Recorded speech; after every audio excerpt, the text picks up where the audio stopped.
Olha ao seu redor, o celular que está na sua mão, a televisão, a roupa que você veste, o computador, os móveis, os brinquedos, as peças do carro, até parte da comida que chega ao supermercado. Existe uma grande chance de que algum componente desses produtos tenha atravessado um oceano dentro de um navio cargueiro. Mais de 80% do volume do comércio internacional de mercadorias é transportado pelo mar. Isso significa que a civilização moderna não funciona apenas sobre estradas, cabos e satélites. Ela também funciona dentro de enormes caixas de aço que cruzam os oceanos em silêncio. Alguns desses navios transportam milhares de contêineres, outros carregam petróleo, minério de ferro, carvão, grãos, produtos químicos e gás. São estruturas gigantescas, capazes de mover quantidades de carga que exigiriam filas intermináveis de caminhões. E aqui aparece um dos maiores paradoxos da economia global. O transporte marítimo é uma das formas mais eficientes de mover grandes volumes de mercadoria. Mas, ao mesmo tempo, a escala gigantesca dessa atividade transforma os navios em uma fonte enorme de poluição. Eles são eficientes por tonelada transportada, mas transportam tantas toneladas por distâncias tão grandes que o impacto total se torna imenso. Em 2018, a navegação mundial emitiu mais de 1 bilhão de toneladas de dióxido de carbono, aproximadamente 2,9% das emissões humanas globais de CO2 naquele ano. E mesmo assim, para o consumidor comum, essa poluição quase não existe. Você vê a fumaça de um caminhão, vê o escapamento de um carro, vê a chaminé de uma fábrica, mas raramente vê o navio que trouxe os produtos que você compra. A poluição acontece longe das cidades, atrás do horizonte, em rotas que praticamente ninguém acompanha. O produto aparece na prateleira, o navio desaparece da história. Antes de continuar, se inscreve no canal e ativa as notificações, porque aqui a gente pega sistemas que parecem invisíveis, como comércio internacional, transporte e cadeias de produção, e revela o custo escondido por trás da conveniência moderna. Agora imagine um dos maiores navios cargueiros do mundo. Ele não funciona como um carro. O motor pode ter vários andares de altura. As peças internas são enormes e o combustível precisa fornecer energia suficiente para empurrar centenas de milhares de toneladas através da água durante semanas. Durante grande parte da história recente, muitos navios utilizaram óleo combustível pesado, conhecido como bunker fuel ou heavy fuel oil. Esse combustível é um produto residual do refino do petróleo. Depois que a refinaria separa produtos mais leves e valorizados, como gasolina, diesel e querosene, sobra uma fração mais pesada e viscosa. Essa fração pode alimentar grandes motores marítimos. Ela também pode conter enxofre, metais e outras substâncias capazes de gerar poluição atmosférica. É daí que nasceu a imagem do navio movido pelo resto do petróleo. Durante décadas, o combustível marítimo podia conter muito mais enxofre do que os combustíveis rodoviários. Ao ser queimado, esse enxofre formava óxidos de enxofre, associados à chuva ácida, à formação de partículas finas e a problemas de saúde em regiões portuárias e costeiras. Foi nesse período que surgiram comparações chocantes, dizendo que um único navio poderia emitir tanto enxofre quanto milhões de automóveis. Essas comparações ajudavam a mostrar a diferença enorme entre os padrões aplicados aos carros e aos navios, mas hoje elas precisam ser usadas com cuidado. Em 2020, entrou em vigor uma regra internacional, reduzindo o teor máximo de enxofre do combustível marítimo de 3,5% para 0,5% fora das regiões com controle mais rigoroso. Dentro das chamadas áreas de controle de emissões, o limite é de 0,1%. Isso não tornou os navios limpos, mas reduziu profundamente suas emissões de enxofre. Então, o segredo sujo da navegação moderna já não é simplesmente que todos os cargueiros continuam queimando livremente o combustível mais contaminado possível. A realidade atual é mais complexa. Alguns navios utilizam combustíveis com menor teor de enxofre. Outros utilizam gás natural liquefeito, metanol ou misturas alternativas. E alguns continuam usando óleo combustível pesado, mas instalam sistemas chamados scrubbers, que retiram parte dos óxidos de enxofre dos gases de escape. O problema é que certas scrubbers utilizam água do mar para lavar os gases e depois devolvem essa água ao oceano. Ou seja, parte da poluição que seria lançada no ar pode acabar transferida para a água. É uma solução técnica legal em várias regiões, mas também controversa. É como limpar uma chaminé jogando parte da sujeira em outro lugar. Agora chegamos ao segundo grande paradoxo. Se existem regras internacionais, por que os navios continuam sendo vistos como um dos pontos mais difíceis da legislação ambiental? Porque um navio não pertence apenas ao lugar onde foi construído. Ele pode pertencer a uma empresa localizada em um país, ser administrado por outra empresa em outro, ter tripulantes de várias nacionalidades, transportar mercadoria de dezenas de países, atracar em portos de vários continentes e navegar sob a bandeira de um país com o qual o proprietário possui pouca ligação física. Essa bandeira não é apenas decoração, ela determina a nacionalidade jurídica do navio. Em alto mar, o principal responsável por supervisionar aquela embarcação é o estado cuja bandeira ela carrega. Isso cria o chamado Sistema de Registro Aberto, frequentemente associado às bandeiras de conveniência. Um armador pode registrar o navio em um país que oferece impostos menores, custos trabalhistas mais baixos, processos administrativos mais simples ou fiscalização menos rigorosa.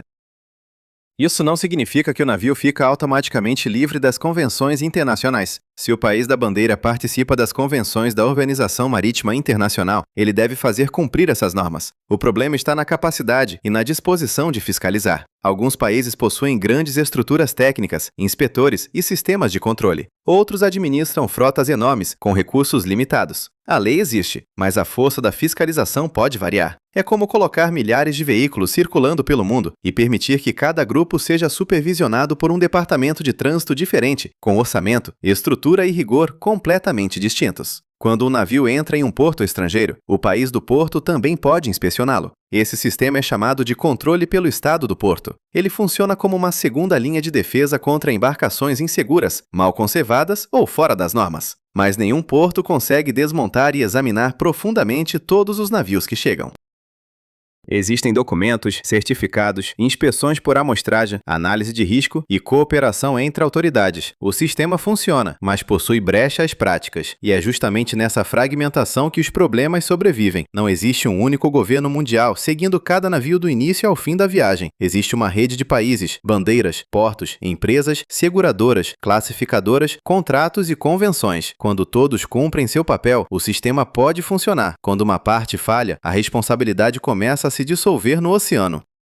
Muita gente afirma que as leis ambientais simplesmente deixam de existir quando o navio entra em águas internacionais. Isso não é correto. As convenções marítimas continuam valendo. O que muda é quem pode fiscalizar e punir. Em terra, uma fábrica está dentro do território de um país. Existe uma autoridade ambiental definida. Existe uma legislação nacional. Existe um endereço. Existe um responsável que não pode simplesmente mover a fábrica para outro continente durante a noite. Um navio é diferente. Ele está sempre mudando de jurisdição. Sai de um porto, cruza águas territoriais, entra em alto mar, passa por zonas econômicas, chega a outro país. O objeto regulado está permanentemente em movimento, e a poluição também. Essa mobilidade torna o transporte marítimo um dos setores mais difíceis de regular exclusivamente com leis nacionais. Nenhum país consegue resolver sozinho as emissões de uma frota que cruza o planeta. Por isso, as negociações acontecem dentro da Organização Marítima Internacional, e negociações globais são lentas. Cada país possui interesses diferentes. Países exportadores dependem de transporte barato. Ilhas dependem quase completamente de navios. Grandes economias querem reduzir emissões sem encarecer demais suas cadeias de suprimento. Países em desenvolvimento temem pagar por uma transição tecnológica criada pelos mais ricos. Produtores de petróleo defendem combustíveis diferentes de países que investem em hidrogênio, amônia ou metanol. E os armadores precisam tomar decisões sobre navios construídos para operar durante 20, 30 ou até mais anos. Uma regra criada hoje pode transformar em prejuízo um navio de centenas de milhões de dólares comprado poucos anos antes. É por isso que a mudança acontece tão devagar. Não é apenas falta de tecnologia, é um conflito entre clima, comércio, custo e soberania. Um exemplo claro aparece nas áreas de controle de emissões. Quando um navio entra em determinadas regiões, como partes da Europa e da América do Norte, precisa obedecer a limites de poluição atmosférica mais rígidos. Por isso, embarcações que utilizam combustíveis diferentes podem realizar uma troca antes de entrar nessas áreas. O horário, a posição e a quantidade de combustível precisam ser registrados. Na internet, essa troca às vezes é descrita como se o navio estivesse enganando a lei. Usa combustível melhor perto do porto e combustível pior quando ninguém está olhando. Mas, tecnicamente, a troca é justamente o procedimento exigido pelo sistema. O verdadeiro problema é outro. Porque o limite permitido fora dessas regiões ainda é menos rigoroso. O navio não está necessariamente burlando a regra. Ele está seguindo duas regras diferentes, uma perto de regiões protegidas, outra no restante do oceano. Isso revela como a lei ambiental marítima costuma funcionar. Cria-se primeiro uma proteção mais forte onde o impacto humano é mais visível, enquanto o alto mar recebe padrões globais menos rigorosos. Perto de uma cidade, a fumaça causa pressão política. No meio do oceano, quase ninguém vê. Mas o dióxido de carbono não respeita fronteiras. Ele não importa se foi emitido perto de um porto, no Atlântico ou no Pacífico. Para o clima, a localização da chaminé faz pouca diferença. E é aqui que o problema muda do enxofre para o carbono. A regra de 2020 reduziu drasticamente os óxidos de enxofre, mas não resolveu as emissões de gases de efeito estufa. Um combustível pode ter pouco enxofre e continuar liberando grandes quantidades de CO2. A navegação internacional estabeleceu a meta de alcançar emissões líquidas próximas de zero por volta de 2050. A estratégia também indica reduções de pelo menos 20%, buscando 30% até 2030, e de pelo menos 70%, buscando 80% até 2040, em comparação com 2008. Mas transformar metas em obrigações é outra história. Em abril de 2025, os países aprovaram o texto preliminar de um sistema que combinaria um padrão global de combustível com um mecanismo de cobrança sobre emissões. A adoção formal deveria acontecer em outubro daquele ano, mas as negociações foram suspensas e adiadas para 2026. Esse adiamento revela o tamanho da disputa. Todos concordam que o setor precisa reduzir emissões, mas não existe o mesmo acordo sobre quem paga, quanto paga, quais combustíveis serão aceitos e como o dinheiro será distribuído. Enquanto o acordo global avança lentamente, algumas regiões começaram a agir por conta própria. A União Europeia incluiu grandes navios no seu sistema de comércio de emissões a partir de 2024. Em 2026, as empresas precisam entregar créditos equivalentes a 70% das emissões marítimas reportadas no ano anterior. A cobertura sobe para 100% a partir de 2027. A regulamentação europeia Fuel EU Maritime, aplicada desde 2025, também exige a redução gradual da intensidade de gases de efeito estufa da energia usada por grandes navios que visitam portos europeus. Essas medidas tentam resolver um dos grandes problemas do setor. Durante muito tempo, parte do custo ambiental da navegação não aparecia no preço do transporte. O combustível era pago, a tripulação era paga, o porto era pago, o navio era pago, mas o carbono acumulado na atmosfera não recebia uma fatura proporcional. Quando esse custo começa a ser cobrado, o preço real da logística aparece, e isso pode chegar ao consumidor. Produtos importados podem ficar mais caros, rotas podem mudar, navios mais eficientes podem ganhar vantagem, combustíveis poluentes podem perder competitividade. A economia começa a enxergar aquilo que antes conseguia esconder no horizonte.